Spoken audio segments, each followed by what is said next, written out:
జగిత్యాల జిల్లా నూకపల్లిలో దారుణం చోటు చేసుకుంది. అప్పు ఇచ్చిన వారి వేధింపులు తాళలేక ఓ మహిళ ఆత్మహత్య చేసుకుంది. అర్బన్ కాలనీకి చెందిన అనూష ఇంటి వద్ద అప్పు చెల్లించాలని నలుగురు గొడవ దిగారు. అవమానం భరించలేక రాజారం వద్ద ఎస్ఆర్ఎస్పీ కెనాల్లో దూకి అనూష ఆత్మహత్య చేసుకుంది.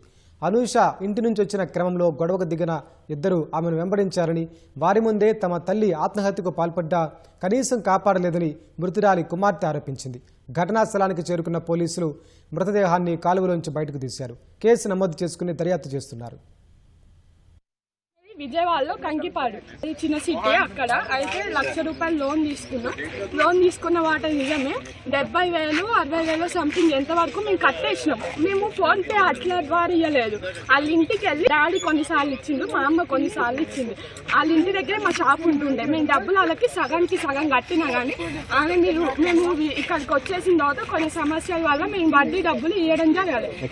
అయితే మేము డబ్బులు ఇవ్వకపోతే పొద్దున్న మా ఇంటికి వచ్చిండు. మా అమ్మ లోపలికి రమ్మని చెప్పింది. లోపలికి రమ్మని చెప్తే మేము లోపలికి రాము, ఏం అవసరం లేదు, లోపలికి రావాల్సిన అవసరం. డబ్బులు ఇచ్చింది కదా శిరీష, ఆమె వచ్చింది. మా అమ్మ వెనక మళ్ళీ నూకపల్లి నుంచి ఇక్కడికి వచ్చింది ఆమె.